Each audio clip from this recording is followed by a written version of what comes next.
Misteri kematian Alexander Agung dan pecahnya kekaisaran.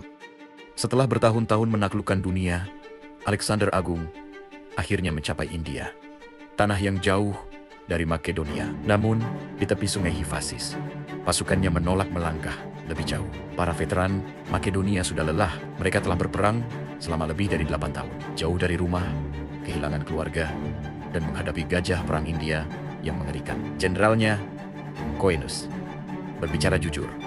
Pasukan ingin pulang. Bahkan, penakluk dunia pun harus mendengar suara tentaranya. Dengan berat hati, Alexander akhirnya setuju. Ia memerintahkan pembangunan altar raksasa sebagai simbol batas paling timur penaklukannya. Perjalanan pulang dimulai. Sebagian pasukan menempuh jalur laut, sementara Alexander memilih jalur darat melewati gurun Gedrosia. Keputusan yang hampir menjadi bencana. Gurun itu membunuh ribuan tentaranya. Haus, panas, dan badai pasir menjadi musuh yang lebih kejam daripada Persia.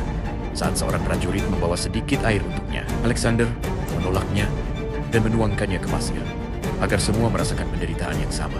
Setelah selamat dari gurun maut, Alexander kembali ke Persia. Namun yang ia temukan bukan kedamaian, melainkan pengkhianatan dan korupsi para pejabatnya. Dengan marah, ia menghukum para pejabat yang menyalahgunakan kekuasaan. Sang penakluk kini harus menaklukkan kerajaannya sendiri.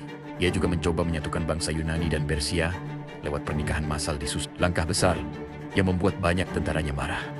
Alexander semakin terlihat seperti Raja Persia daripada Raja Makedonia. Banyak tentaranya merasa ia telah berubah. Lalu datang pukulan besar.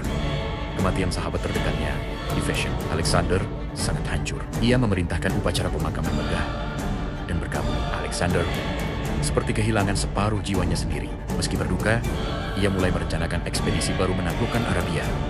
Bahkan mungkin Roma yang masih kecil saat itu. Namun takdir bergerak lebih cepat. Di Babilonia, Alexander tiba-tiba jatuh sakit setelah pesta panjang. Demam tinggi menyerangnya selama berhari-hari. Rumor racun muncul, tetapi hingga kini penyebab sakitnya tetap misterius. Ketika ditanya kepada siapa kerajaannya diwariskan, ia konon menjawab, kepada yang terkuat.